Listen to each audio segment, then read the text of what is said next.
모든 재산을 딸 정미영에게 상속한다. 제 이름은요? 저는요? 뭘 기대한 거야? 미친 거 아니야? 아줌마 이준혜로 집 빼세요. 딸그락. 변호사가 책상 위에 서류를 내려놓는 소리가 유난히 크게 들렸습니다.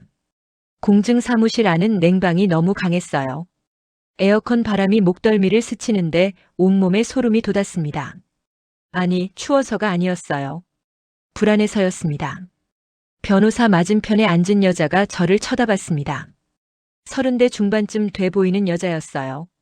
정미영. 제 남편 정태식의 딸이었습니다. 미국에 산다고 해서 한 번도 본 적 없었는데 장례식 때 처음 봤어요. 그리고 오늘 또 봤습니다. 차갑더군요. 눈빛이요. 시작하겠습니다. 변호사가 서류를 펼쳤습니다. 손이 떨렸어요. 무릎 위에 올린 두 손을 꼭 쥐었지만 떨림이 멈추지 않았습니다. 고인 정태식 씨의 유언장을 낭독하겠습니다. 목소리가 또렷했습니다. 너무 또렷해서 한 글자 한 글자가 귓속으로 파고들었어요. 본인 정태식은 본인 명의의 모든 재산을 다음과 같이 처분한다. 첫째, 서울시 강남구 소재 상가 건물은 전액 딸 정미영에게 상속한다. 가슴이 철렁 내려앉았습니다. 둘째, 국민은행 예금 1억 5천만 원은 전액 딸 정미영에게 상속한다. 손에 힘이 풀렸어요. 셋째, 기타 모든 동산 및 부동산은 딸 정미영에게 상속한다. 변호사가 서류를 내려놓았습니다. 저를 봤어요. 배우자 윤정희 씨에 대한 언급은 유언장에 없습니다. 귀를 의심했습니다. 저는요? 제 이름은 없나요? 제 목소리가 떨렸습니다. 변호사는 고개를 저었어요. 이야기를 시작하기 전에 구독, 좋아요, 알림 설정 부탁드려요. 여러분의 가정에 건강과 행운 그리고 큰 돈이 들어올 거예요. 그럼 다시 이야기 시작하겠습니다. 유언장에는 배우자에 대한 상속 내용이 전혀 기재되어 있지 않습니다. 정미영이 뭘 기대한 가방에서 거야? 서류 하나를 미친 거 꺼냈습니다. 아줌마 제 이준혜로 집 앞으로 빼세요. 밀어냈어요. 이모님, 이거 뭘 기대한 기억하시죠? 거야? 미친 이모님, 거 아니야? 아줌마 법적으로 이준혜로 집 부인인 빼세요. 저를 이모님이라고 불렀습니다. 뭘 기대한 서류를 거야? 봤어요. 미친 거 아니야? 4년 전에 아줌마 썼던 이준혜로 집 계약서였습니다. 빼세요. 변호사 사무실에서 뭘 기대한 정태식과 거야? 함께 미친 작성했던 거 그 아니야? 서류요. 아줌마 이준혜로 집 피상속인의 재산에 대한 배우자의 상속권 뭘 포기. 기대한 거야? 그때는 미친 거 괜찮다고 아니야? 아줌마 생각했었어요. 이준혜로 집 빼세요. 생활비만 있으면 충분하다고 뭘 믿었거든요. 기대한 거야? 재혼 미친 거 계약서에 아니야? 명시되어 아줌마 있잖아요. 이준혜로 집 빼세요. 아버지 재산은 전부 제게 뭘 상속하기로요. 기대한 거야? 정미영의 미친 거 아니야? 목소리는 아줌마 차가웠습니다. 이준혜로 집 빼. 일주일 안에 집을 비워주세요. 뭘 기대한 거야? 제가 건물 매각 미친 거 절차 아니야? 진행해야 아줌마 하거든요. 이준혜로 집 빼. 머리가 하얗게 비었습니다. 뭘 기대한 일주일이요? 거야? 미친 거 그건 아니야? 너무. 아줌마 이준혜로 법적으로 집 빼세요. 이모님은 아무 권리가 없어요. 뭘 기대한 상속 포기 거야? 계약서에 미친 거 서명하셨잖아요. 아줌마 이준혜로 정미영이 집 빼세요. 일어났습니다. 변호사에게 뭘 고개를 기대한 거야? 숙이고 밖으로 미친 거 나갔어요. 아니야? 아줌마 구두 이준혜로 소리가 집 빼세요. 복도에 울렸습니다. 뭘 딸각딸각. 기대한 거야? 그 소리가 미친 거 점점 아니야? 멀어졌습니다. 아줌마 이준혜로 집 빼세요. 저는 그 자리에 그대로 앉아 있었어요. 뭘 기대한 거야? 일어날 수가 미친 거 없었습니다. 아니야? 아줌마 다리에 이준혜로 힘이 집 하나도 빼세요. 없었거든요. 변호사가 뭘 물 한 기대한 잔을 거야? 건넸습니다. 미친 거 아니야? 아줌마 괜찮으세요? 이준혜로 집 빼세요. 고개를 끄덕였지만 괜찮지 않았어요. 뭘 기대한 거야? 손이 너무 미친 거 떨려서 아니야? 물잔을 아줌마 제대로 이준혜로 잡을 집 수조차 빼세요. 없었습니다. 뭘 공증사무실을 기대한 나왔습니다. 거야?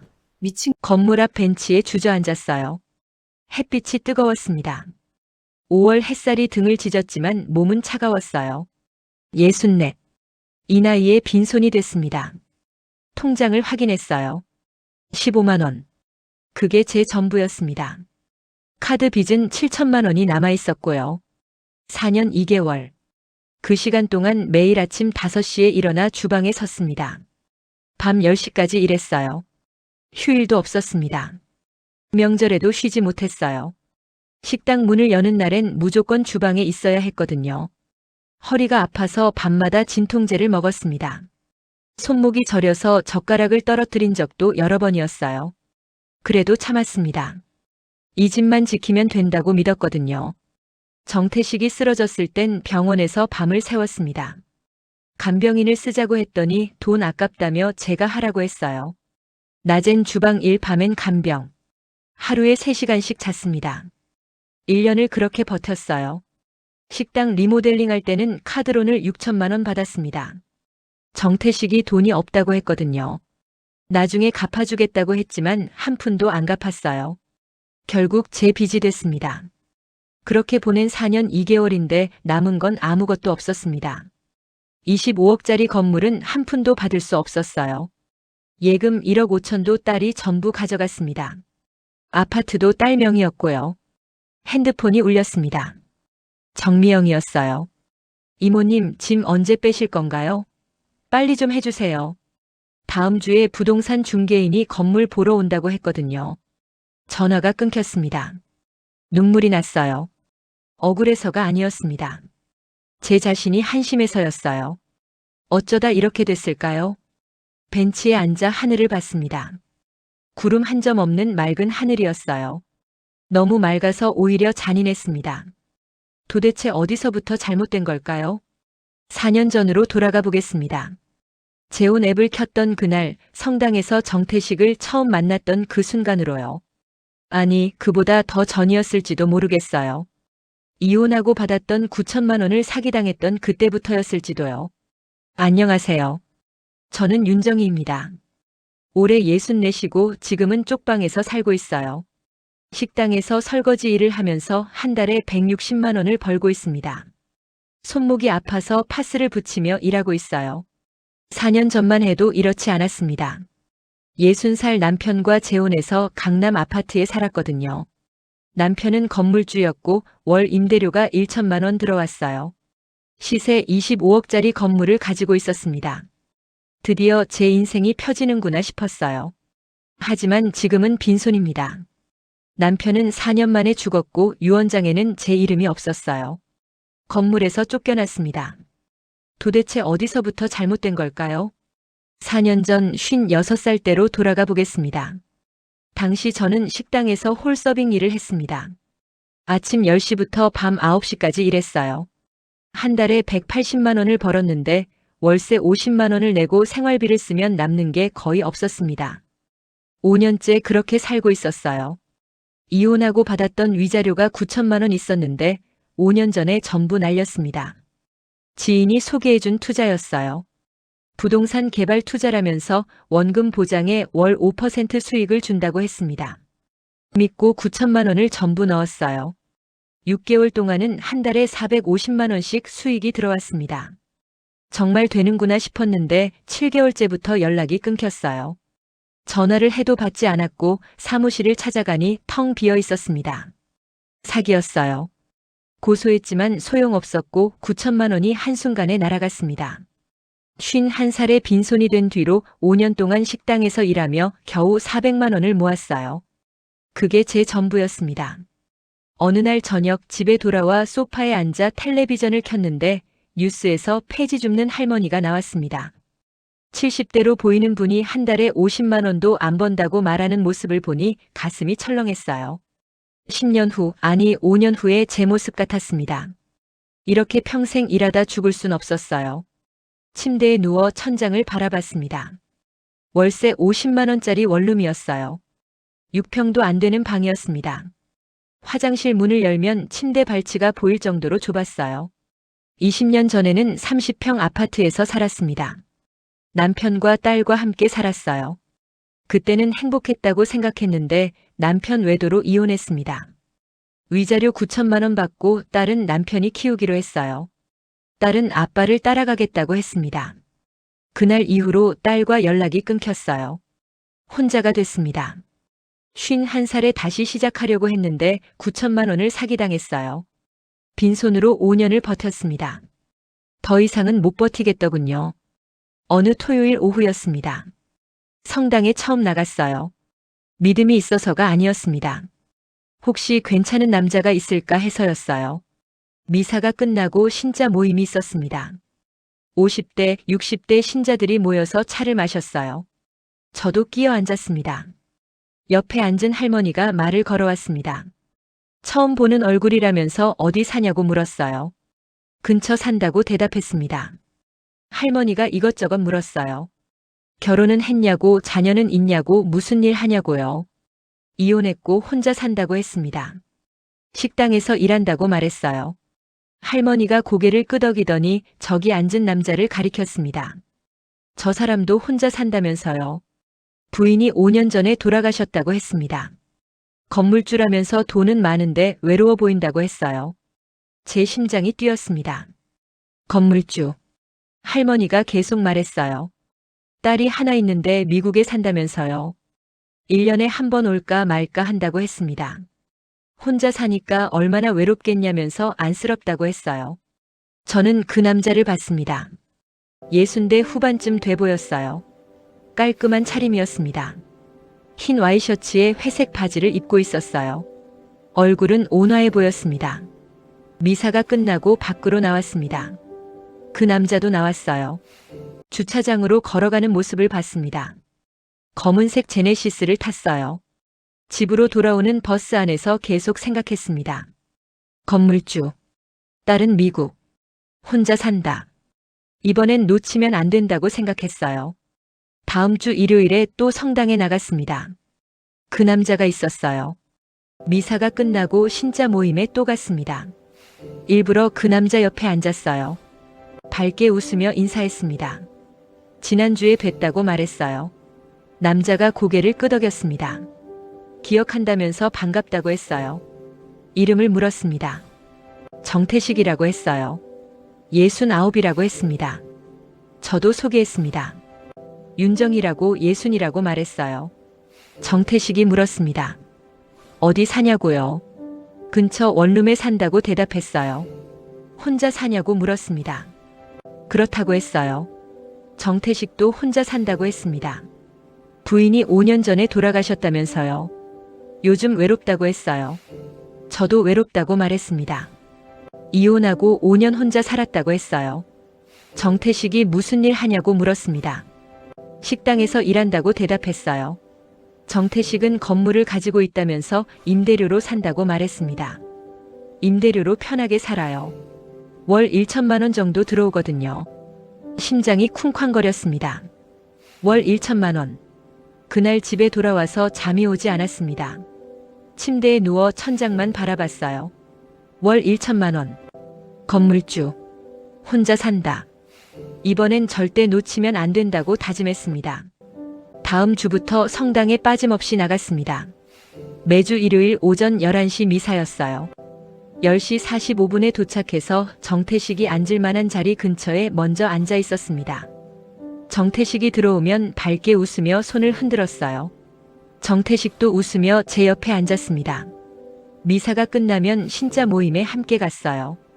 차를 마시며 이야기를 나눴습니다. 저는 정태식에 대해 하나하나 알아갔어요. 35년 동안 무역회사를 다녔다고 했습니다. 15년 전에 퇴직하고 퇴직금으로 강남에 건물을 샀다고 했어요. 1층은 식당, 2층은 카페, 3층은 학원이 들어와 있다면서 월세가 한 달에 1천만 원 나온다고 했습니다. 건물 시세는 25억 정도 한다고 말했어요. 딸이 하나 있는데 35살이라고 했습니다. 미국에서 일한다면서 1년에 한 번 올까 말까 한다고 했어요. 외롭다고 했습니다. 아파트는 강남에 30평짜리를 가지고 있다고 했어요. 혼자 살기엔 넓지만 익숙해서 그냥 산다고 했습니다. 제 머릿속에서 계산이 돌아갔습니다. 건물 25억, 월세 1천만 원, 아파트 30평, 딸은 미국. 이 남자만 잡으면 됐어요. 4주째 되던 날 미사가 끝나고 밖으로 나왔습니다. 정태식도 나왔어요. 주차장으로 걸어가는 정태식 뒤를 따라갔습니다. 차에 타려는 정태식을 불렀어요. 사장님, 혹시 커피 한잔 하실래요? 정태식이 돌아봤습니다. 괜찮다면서 근처 카페로 가자고 했어요. 카페에 앉아 커피를 주문했습니다. 정태식 맞은편에 앉아 웃으며 말했어요. 요즘 성당 나오는 게 유일한 낙이라고 말했습니다. 혼자 사니까 너무 외롭다면서요. 정태식도 고개를 끄덕였습니다. 자기도 그렇다면서요. 부인 돌아가시고 5년 동안 혼자 사는데 정말 외롭다고 했어요. 제가 손을 뻗어 정태식 손을 살짝 만졌습니다. 사장님 손 참 따뜻하시네요. 정태식이 움찔했어요. 손을 빼려 하지 않았습니다. 저는 부드럽게 웃으며 손을 놓았어요. 그날부터 일주일에 2번씩 만났습니다. 일요일 미사 후에 1번, 수요일 저녁에 1번. 수요일엔 제가 먼저 연락했어요. 저녁 드셨냐고 심심하지 않으냐고 물었습니다. 정태식이 같이 저녁 먹자고 했어요. 식당에서 저녁을 먹었습니다. 정태식이 계산했어요. 저는 고맙다며 웃었습니다. 다음엔 제가 살게요 라고 말했지만 정태식이 괜찮다고 했어요. 식사 후에 산책을 했습니다. 한강공원을 걸으며 이야기를 나눴어요. 저는 슬쩍 정태식 팔을 잡았습니다. 제가 좀 의지해도 될까요? 정태식은 아무 말하지 않았어요. 팔을 빼지도 않았습니다. 2달이 지났습니다. 어느 수요일 저녁 정태식이 집에 오라고 했습니다. 저녁을 해놨다면서요. 가슴이 뛰었어요. 정태식 아파트로 갔습니다. 강남 한복판의 깨끗한 아파트였어요. 30평이 넘어 보였습니다. 거실이 넓었고 가구도 고급스러웠어요. 정태식이 직접 저녁을 차렸습니다. 된장찌개와 불고기였어요. 맛있게 먹었습니다. 혼자 사는데 요리도 잘하신다고 칭찬했어요. 식사를 마치고 거실 소파에 앉았습니다. 텔레비전을 켰어요. 정태식이 와인 한 잔 하겠냐고 물었습니다. 좋다고 대답했어요. 와인을 마시며 이야기를 나눴습니다. 정태식이 요즘 정말 외롭다고 말했어요.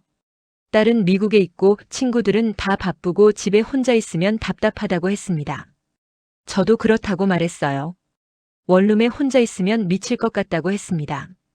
와인을 한 잔 더 마셨습니다. 정태식 얼굴이 빨개졌어요. 저도 취기가 올랐습니다. 저는 소파에서 정태식 쪽으로 조금 더 다가앉았어요. 어깨가 닿을 정도로 가까이요. 정태식이 저를 봤습니다. 저도 정태식을 봤어요. 사장님, 제가 먼저 말했습니다. 저 혼자 사는 거 너무 외로워요. 정태식이 아무 말 하지 않았습니다. 저는 정태식 어깨에 머리를 기댔어요. 정태식이 굳었습니다. 하지만 밀어내지 않았어요. 저는 정태식 손을 잡았습니다. 따뜻했어요. 저랑 같이 살면 안 될까요? 정태식이 숨을 크게 쉬었습니다. 제가 잘해드릴게요. 정태식이 저를 봤어요. 눈빛이 흔들렸습니다. 나도 외로웠어요. 저는 일어나서 정태식 손을 잡았습니다. 일어나라고 했어요. 정태식이 일어났습니다. 침실로 이끌었어요. 정태식을 침대에 앉혔습니다. 넥타이를 풀어줬어요. 정태식이 숨을 거칠게 쉬었습니다. 셔츠 단추를 하나씩 풀었어요. 정태식 손이 떨렸습니다. 침대에 눕혔습니다. 옆에 누웠어요. 정태식을 껴안았습니다. 제가 애무를 시작했어요. 부드럽게 천천히요. 하지만 정태식은 반응이 없었습니다. 10분이 지났어요. 20분이 지났습니다. 아무 변화가 없었어요. 정태식이 당황했습니다. 미안하다면서 나이라 그런 것 같다고 말했어요. 얼굴이 빨개졌습니다. 저는 재빨리 웃으며 말했습니다. 괜찮아요. 전혀 문제 없어요. 정태식을 꼭 안았어요. 이런 거 중요한 거 아니에요. 정태식 가슴에 얼굴을 묻었습니다. 앞으로 같이 살면서 제가 잘해드릴게요. 천천히 좋아지실 거예요. 정태식을 토닥였어요. 저만 믿으세요. 정태식이 저를 꼭 안았습니다. 고맙다고 했어요. 목소리가 떨렸습니다. 그날 밤 정태식 집에서 잤습니다. 정태식 품에 안겨서 아침까지 잤어요. 다음 날 아침 일어나 아침을 차렸습니다. 계란말이와 김치찌개를 끓였어요. 정태식이 맛있다고 했습니다. 제가 평생 이렇게 해드릴게요. 정태식이 웃었어요. 일주일이 지났습니다. 정태식이 전화를 했어요. 만나자고 했습니다. 카페에서 만났어요. 정태식이 진지한 표정으로 말했습니다. 같이 살고 싶다고 했어요. 재혼하고 싶다고 했습니다. 제 심장이 뛰었습니다. 건물 관리 좀 도와달라고 했어요. 그리 어렵지 않다면서 세입자들 관리하고 청소 좀 하면 된다고 했습니다. 같이 살면서 편하게 지내자고 했어요. 월세 1천만 원 들어오니까 둘이 살기 충분하다고 말했습니다. 저는 좋다고 대답했어요. 속으로 웃음이 나왔습니다. 드디어 성공했다. 건물 25억. 월세 1천만 원. 이제 제 거나 다름없었어요. 재혼 이야기가 나온 다음 주 정태식이 저녁을 먹자고 했습니다. 고깃집에서 만났어요. 정태식이 소주를 시켰습니다. 평소엔 술을 안 마시는데 오늘은 특별한 날이라면서요. 고기를 구우며 정태식이 말했습니다. 딸 이야기를 꺼냈어요. 미국에 사는 딸 정미영이 1년에 한 번 올까 말까 한다고 했습니다. 거의 연락도 안 한다면서 외롭다고 했어요. 우리끼리 편하게 살자고 말했습니다. 저는 고개를 끄덕였어요. 정태식이 계속 말했습니다. 같이 살면서 건물 관리만 좀 도와달라고 했어요.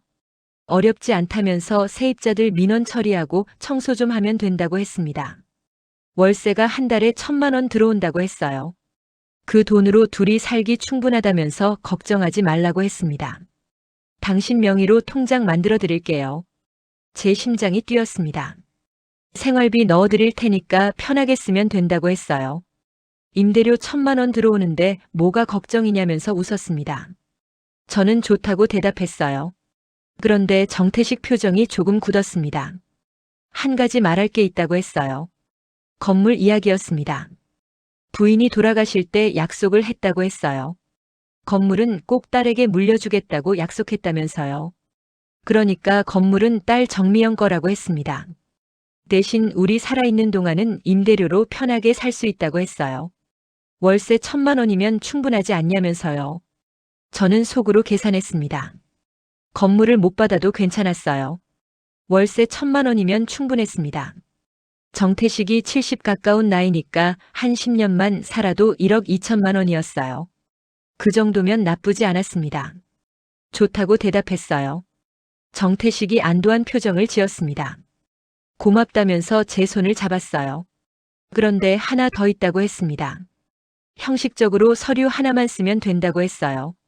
딸이 있어서 그렇다면서 법적으로 정리를 해야 나중에 문제가 없다고 했습니다. 무슨 서류냐고 물었어요. 재산 상속 관련 서류라고 했습니다. 걱정하지 말라면서 그냥 형식이라고 했어요. 다음 주 토요일 정태식이 변호사 사무실로 가자고 했습니다. 강남에 있는 변호사 사무실이었어요. 깔끔한 사무실이었습니다. 변호사가 나와서 악수를 청했어요. 자리에 앉았습니다. 변호사가 서류를 꺼냈어요. 재혼 계약서라고 했습니다. 읽어보라면서 제 앞에 밀어줬어요. 서류를 봤습니다. 한자와 법률 용어가 가득했어요. 읽어도 무슨 말인지 잘 이해가 안 됐습니다. 변호사가 설명했어요. 피상속인 정태식 씨의 재산에 대한 배우자 윤정혜 씨의 상속권 포기에 관한 계약서라고 했습니다. 정태식 씨 사망 시 모든 재산은 법정 상속인인 딸 정미영에게 귀속된다고 했어요. 배우자인 윤정혜 씨는 상속 재산에 대한 권리를 포기하며 이에 대한 이의를 제기하지 않는다고 했습니다. 무슨 말인지 어려웠어요. 제가 어리둥절한 표정을 짓자 정태식이 말했습니다. 이건 그냥 형식이에요.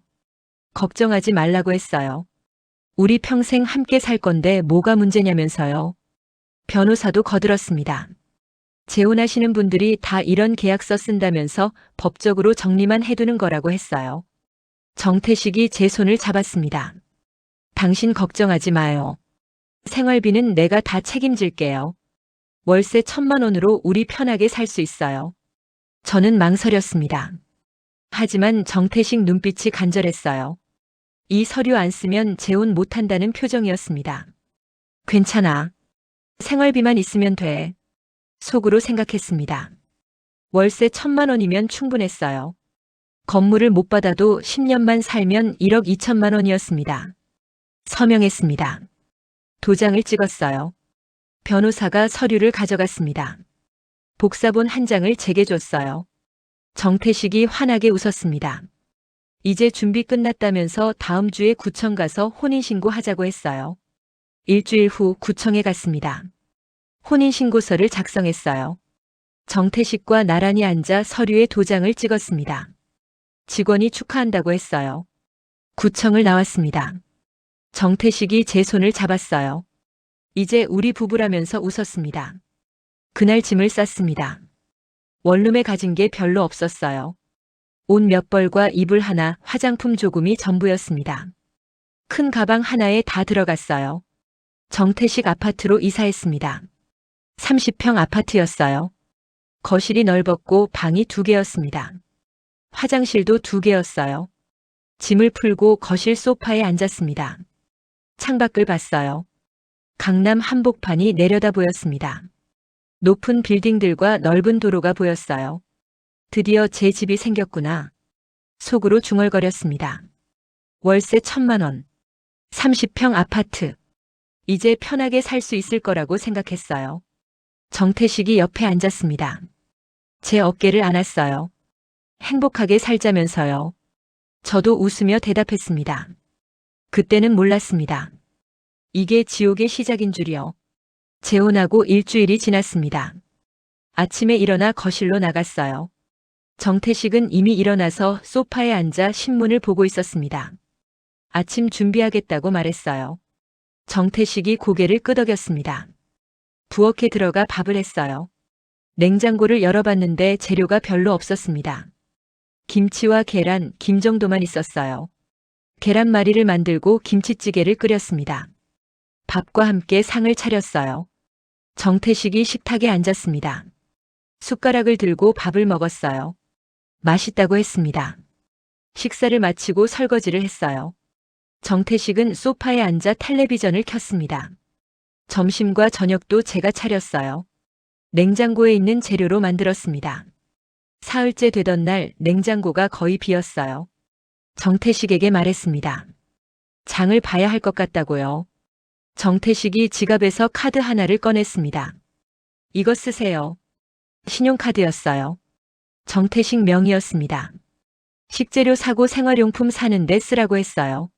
생활비 카드라면서요. 통장은요? 물었습니다. 제 명의로 통장 만들어준다고 했었거든요. 정태식이 말했습니다. 통장은 나중에 만들어주겠다면서 일단은 카드 쓰라고 했어요. 그게 편하다고 했습니다. 조금 이상했지만 알겠다고 대답했어요. 마트에 갔습니다. 장을 봤어요. 고기와 야채, 과일을 샀습니다. 생활용품도 샀어요. 계산했는데 15만 원이 나왔습니다. 정태식 카드로 계산했어요. 집에 돌아왔습니다. 냉장고에 재료를 정리했어요. 저녁을 차렸습니다. 고기를 구웠어요. 정태식이 맛있다고 했습니다. 식사 후 설거지를 하고 있는데 정태식이 불렀어요. 거실로 나갔습니다. 정태식이 핸드폰을 보고 있었어요. 오늘 마트에서 뭐 샀어요? 물었습니다. 고기랑 야채 샀다고 대답했어요. 15만 원이나 썼네요. 정태식 목소리가 차가워졌습니다. 필요한 거 샀다고 말했어요. 정태식이 한숨을 쉬었습니다. 앞으로 아껴 쓰라고 했어요. 카드 문자 알림이 자기한테 온다면서 얼마 쓰는지 다 보인다고 했습니다. 가슴이 철렁했어요. 2주일이 지났습니다. 또 마트에 갔어요. 이번엔 조심해서 샀습니다. 필요한 것만 골랐어요. 계산했는데 8만 원이 나왔습니다. 집에 돌아왔는데 정태식이 물었어요. 오늘은 8만 원 썼네요. 뭐 샀어요? 일일이 확인했습니다. 한 달이 지났어요. 정태식이 저를 불렀습니다. 거실 소파에 앉으라고 했어요. 생활비 이야기를 꺼냈습니다. 한 달 동안 카드로 150만 원 썼다고 했어요. 너무 많다면서요. 식재료랑 생활용품 사는데 다 썼다고 말했습니다. 정태식이 고개를 저었어요. 앞으로 한 달에 100만 원 안으로 쓰라고 했습니다. 그 정도면 충분하다면서요. 100만 원요? 놀라서 물었어요. 정태식이 단호하게 말했습니다. 월세 1,000만 원 들어오는데 생활비로 150만 원씩 쓰면 너무 많다고 했어요. 100만 원이면 충분하다면서 아껴 쓰라고 했습니다. 관리비는요? 물었습니다. 관리비는 자기가 낸다고 했어요. 생활비 카드로는 식재료와 생활용품만 사라고 했습니다. 그날부터 눈치를 보며 카드를 썼어요. 마트에 가면 가격표를 먼저 봤습니다. 비싼 건 사지 못했어요. 고기는 한 달에 한 번만 샀습니다. 주로 채소와 계란으로 반찬을 만들었어요. 2달이 지났습니다. 화장품이 다 떨어졌어요. 마트에 가서 3만 원짜리를 샀습니다. 계산하고 나오는데 가슴이 두근거렸어요. 집에 돌아왔습니다. 저녁 먹고 있는데 정태식이 물었어요. 오늘 마트에서 3만 원 썼는데 뭐 샀냐고요?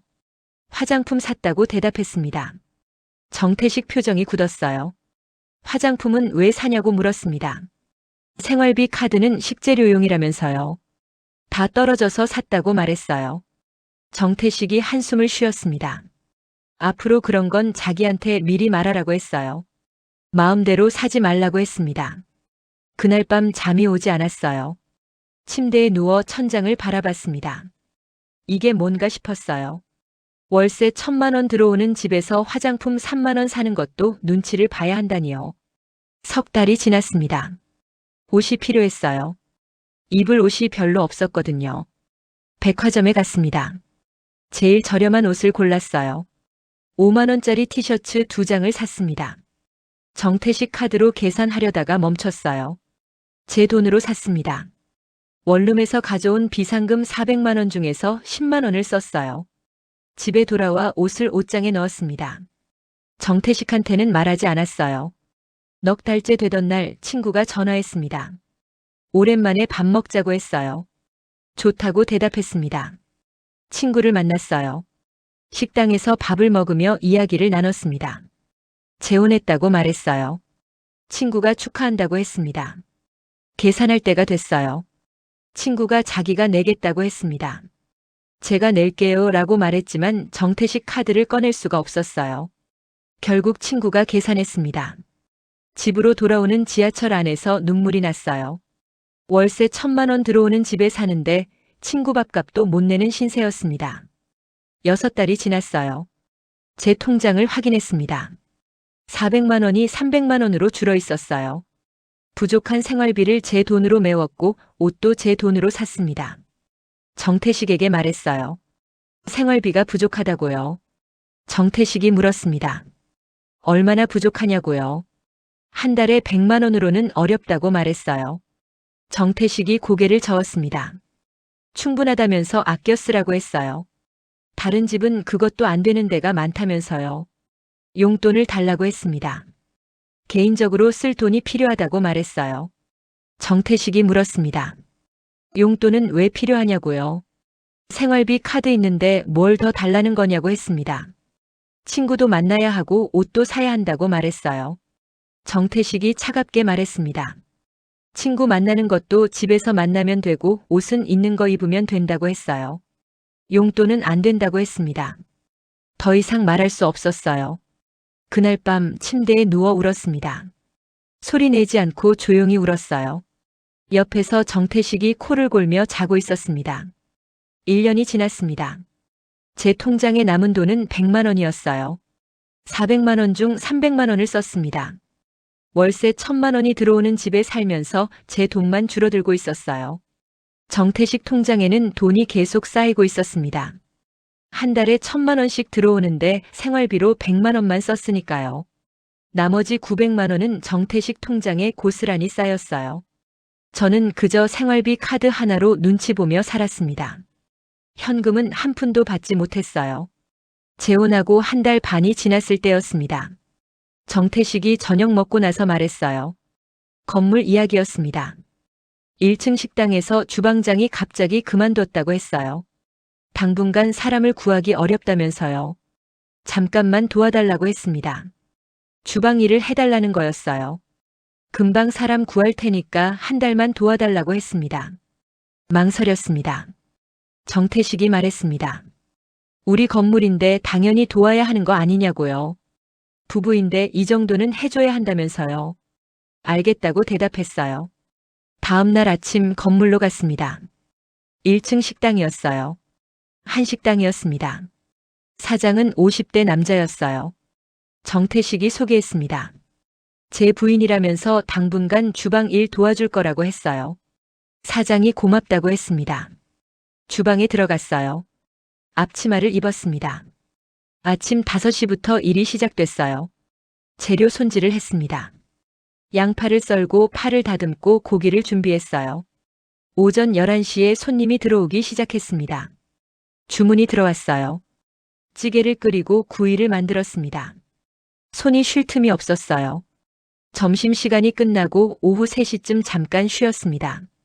의자에 앉아 물을 마셨어요. 다리가 아팠습니다. 오후 5시부터 다시 저녁 장사 준비를 했어요. 재료를 또 손질했습니다. 저녁 손님이 밤 9시까지 이어졌어요. 주문을 받아 요리를 만들었습니다. 마지막 손님이 나가고 설거지를 했어요. 주방을 청소했습니다. 집으로 돌아온 시간은 밤 10시였어요. 현관문을 열고 들어갔습니다. 온몸이 쑤셨어요. 소파에 주저앉았습니다. 정태식이 텔레비전을 보고 있었어요. 고생했다고 말했습니다. 샤워를 하고 침대에 누웠어요.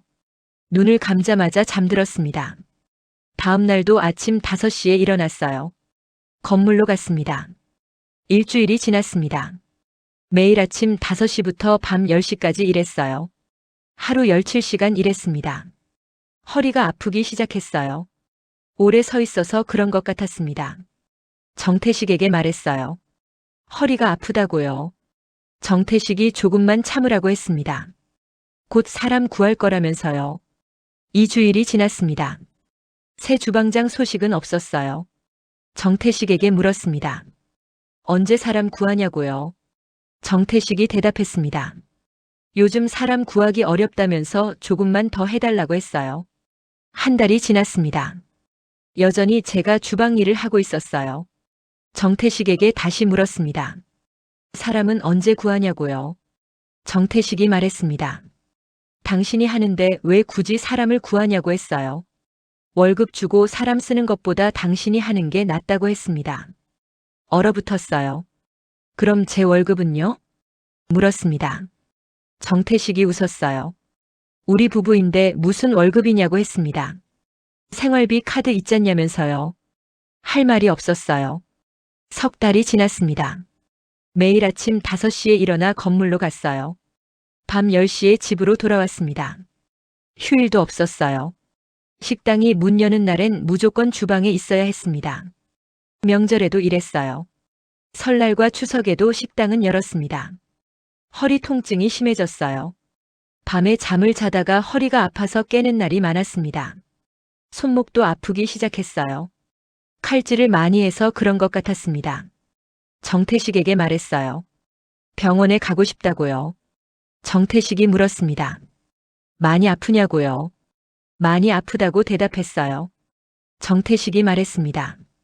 파스 붙이면 된다면서 굳이 병원 갈 필요 없다고 했어요. 병원 갈 시간도 없었습니다.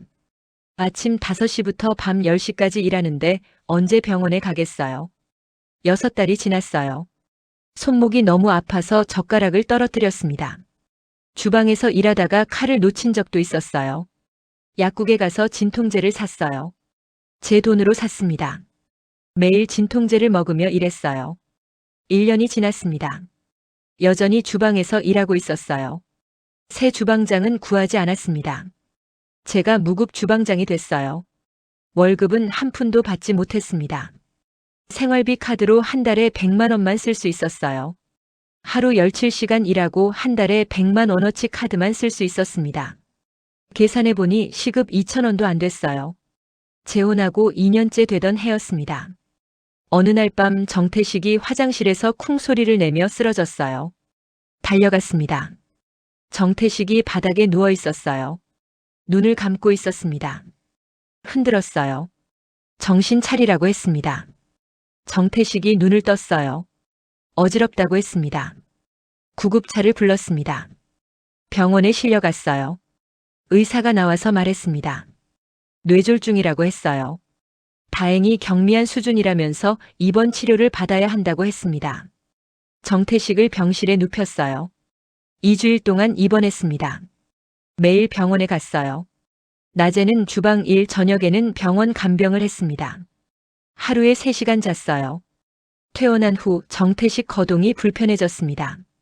걸을 때 휘청거렸어요. 화장실 갈 때 부축해야 했습니다.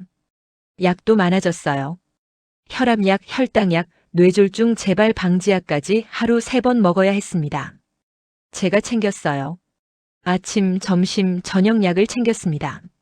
주방에서 일하다가 점심시간에 집으로 와서 정태식 약을 챙겨줬어요. 병원도 한 달에 2번 갔습니다. 주방 일을 빠지고 정태식을 모시고 병원에 갔어요. 식당 사장이 불평했습니다. 주방장이 자주 빠지면 어떻게 하냐고요. 정태식이 사장한테 말했어요. 부인이 병원 가야 해서 그렇다면서 이해해달라고 했습니다. 사장은 할 수 없다는 표정을 지었어요. 재혼 3년째가 됐습니다. 정태식 건강이 더 나빠졌어요. 혼자 화장실도 못 갔습니다. 제가 부축해야 했어요. 밤에도 자주 깼습니다. 물 달라고 하거나 화장실 가자고 했어요. 하룻밤에 4-5번 깼습니다. 잠을 제대로 못 잤어요. 낮에 주방에서 일하다가 졸았습니다. 식당 사장이 혼냈어요. 정신 차리라고 했습니다. 제 건강도 나빠졌어요. 허리는 계속 아팠습니다. 구부렸다 펴기가 힘들었어요. 손목도 저렸습니다. 칼을 쥐면 손목이 쑤셨어요. 진통제를 하루 3번 먹었습니다. 어느 날 식당 세입자가 찾아왔어요. 리모델링 이야기를 꺼냈습니다. 주방 시설이 너무 낡았다면서 리모델링을 해달라고 했어요. 안 하면 나가겠다고 했습니다. 정태식이 난처해했어요.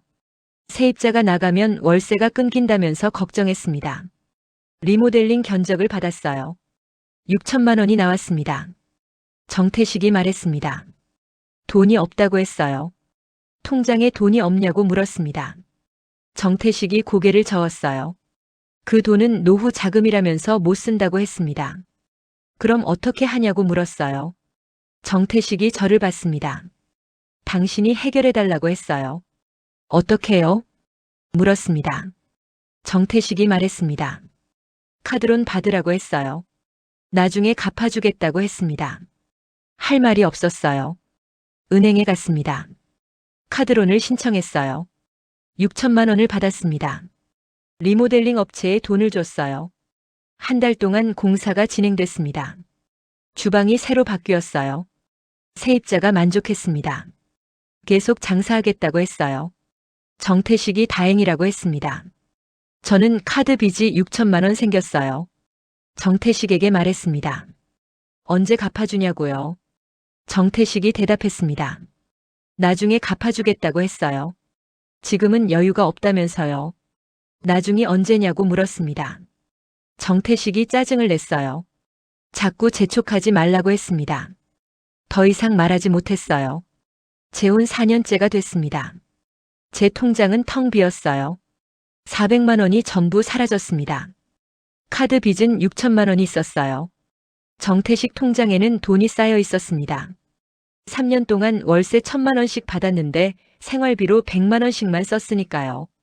한 달에 900만 원씩 3년이면 3억이 넘었어요.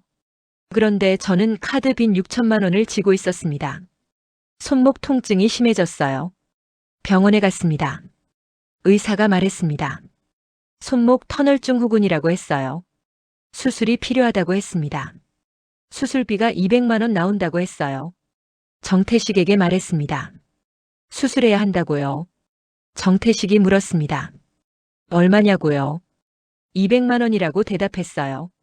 정태식이 고개를 저었습니다. 그 정도면 안 해도 된다면서 참으라고 했어요. 주방 일을 어떻게 하냐고 물었습니다. 정태식이 말했습니다. 진통제 먹으면서 하라고 했어요. 할 말이 없었어요. 진통제를 먹으며 계속 일했습니다. 재혼 4년 2개월째 되던 날이었습니다. 정태식이 또 쓰러졌어요. 이번에는 심했습니다. 숨을 거칠게 쉬었어요. 얼굴이 하얗게 질렸습니다. 구급차를 불렀어요.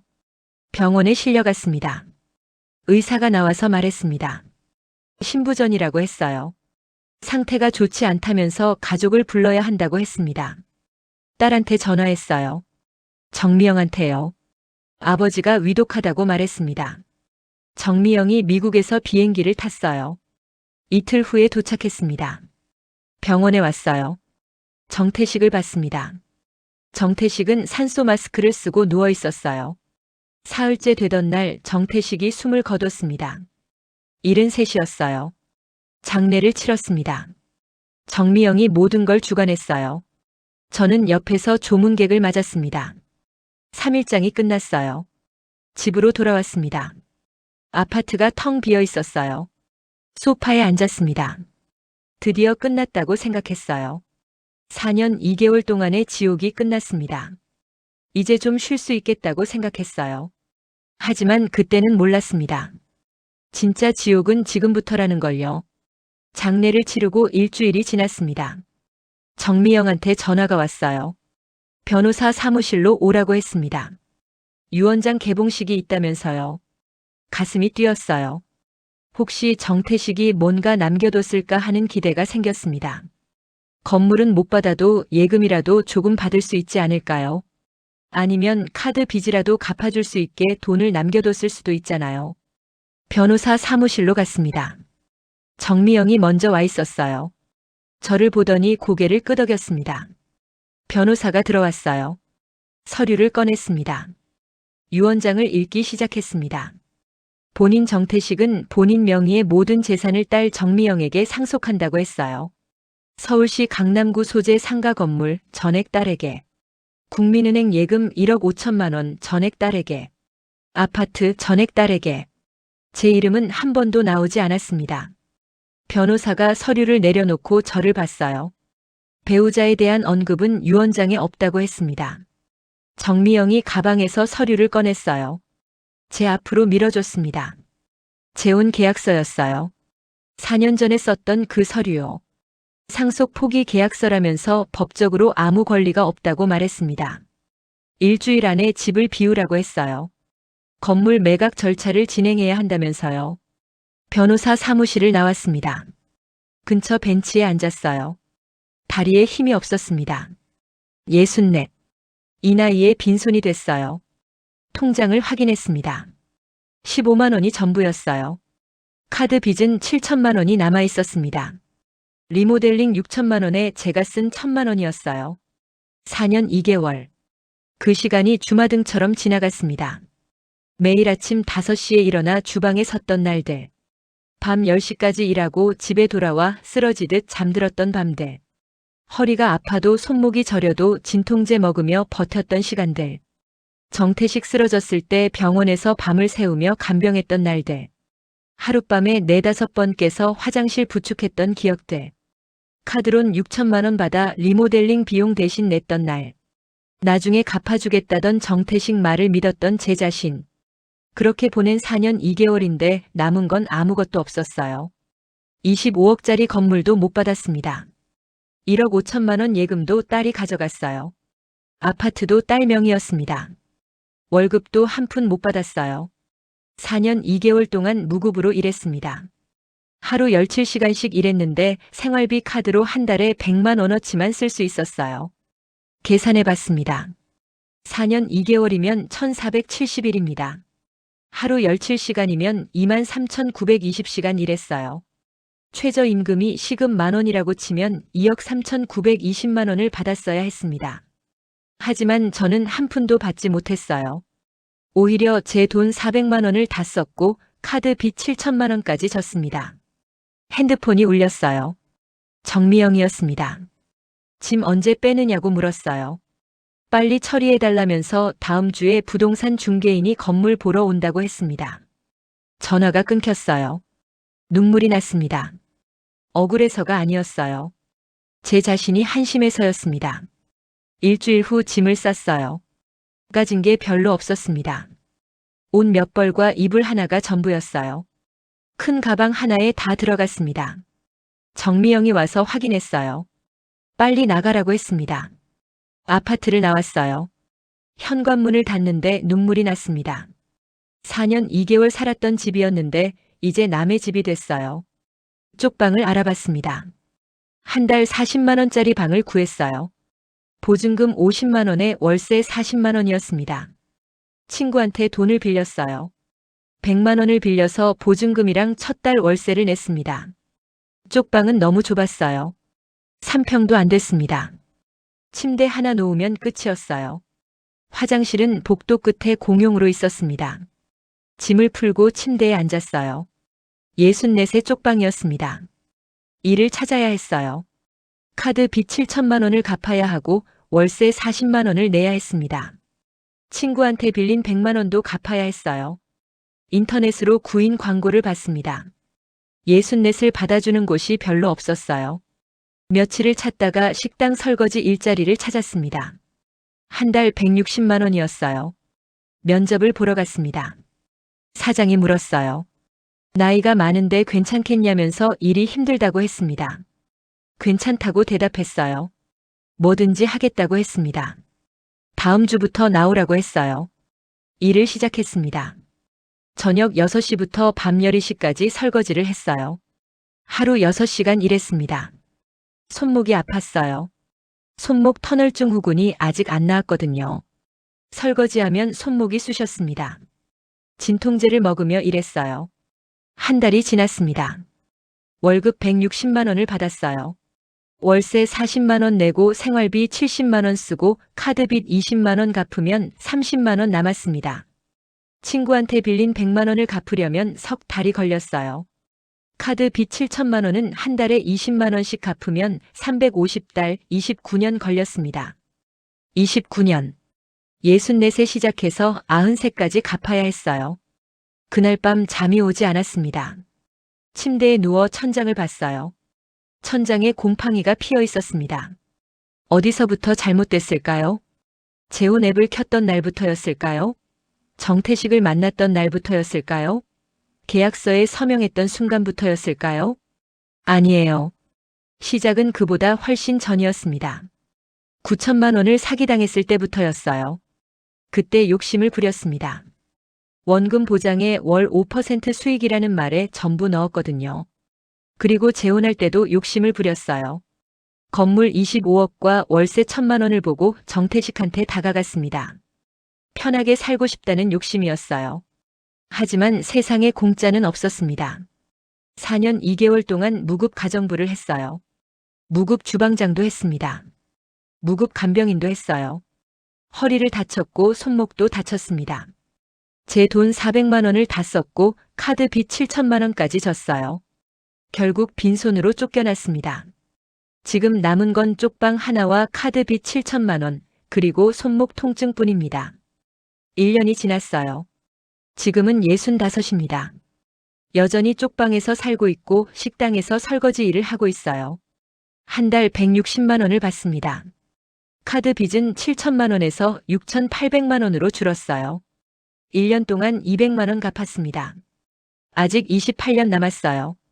손목은 여전히 아픕니다. 진통제를 먹으며 일하고 있어요. 어제 거울을 봤는데 완전히 늙어 있었습니다. 주름이 깊게 파였고 머리도 많이 휘어졌어요. 65이 70처럼 보였습니다. 후회됩니다. 재혼하지 말았어야 했어요. 그냥 식당에서 서빙 일하면서 조금씩 모으며 살았어야 했습니다. 욕심을 부리지 말았어야 했어요. 하지만 이미 지나간 일입니다. 돌이킬 수 없어요. 지금은 매일 일하며 살고 있습니다. 설거지를 하며 생각해요. 언젠가는 빚을 다 갚을 거라고요. 그러면 조금은 나아질 거라고요. 이 영상을 보시는 분들께 말씀드리고 싶습니다. 건물주의 재산을 노리고 재혼하지 마세요. 편하게 살고 싶다는 욕심으로 접근하지 마세요. 세상에 공짜는 없습니다. 제가 4년 2개월 동안 무급으로 일하고 빚까지 지고 쫓겨났듯이 여러분도 똑같은 일을 당할 수 있어요. 계약서를 쓸 때 조심하세요. 상속 포기 계약서에 서명하면 정말 아무것도 받을 수 없습니다. 법적으로 한 푼도 받을 권리가 없어요. 형식적인 거라는 말에 속지 마세요. 저는 형식적인 거라는 말을 믿고 서명했다가 4년 2개월을 날렸습니다. 욕심을 부리면 더 큰 걸 잃습니다. 저는 편하게 살고 싶어서 재혼했다가 건강을 잃었고 돈을 잃었고 4년 2개월을 날렸어요. 지금은 65세 쪽방에서 살면서 식당 설거지를 합니다. 이게 제 이야기입니다. 욕심의 대가였어요. 여러분은 제 실수를 반복하지 마세요. 정직하게 일하면서 조금씩 모으며 사세요. 그게 제일 안전합니다. 월세 수입을 노리지 마세요. 건물을 노리지 마세요. 쉽게 얻으려는 욕심이 제 인생을 망쳤습니다. 무급 주방장이 되고 무급 간병인이 되고 결국 빈손으로 쫓겨났어요. 카드 빚 7천만 원을 지고 쪽방에서 설거지 일을 하며 살고 있습니다. 65 윤정희의 오늘입니다. 여러분의 구독과 좋아요는 저에게 큰 힘이 됩니다. 댓글로 응원의 말씀 남겨주시면 감사하겠습니다. 이 이야기가 누군가에게는 경고가 되고 누군가에게는 교훈이 되기를 바랍니다. 감사합니다.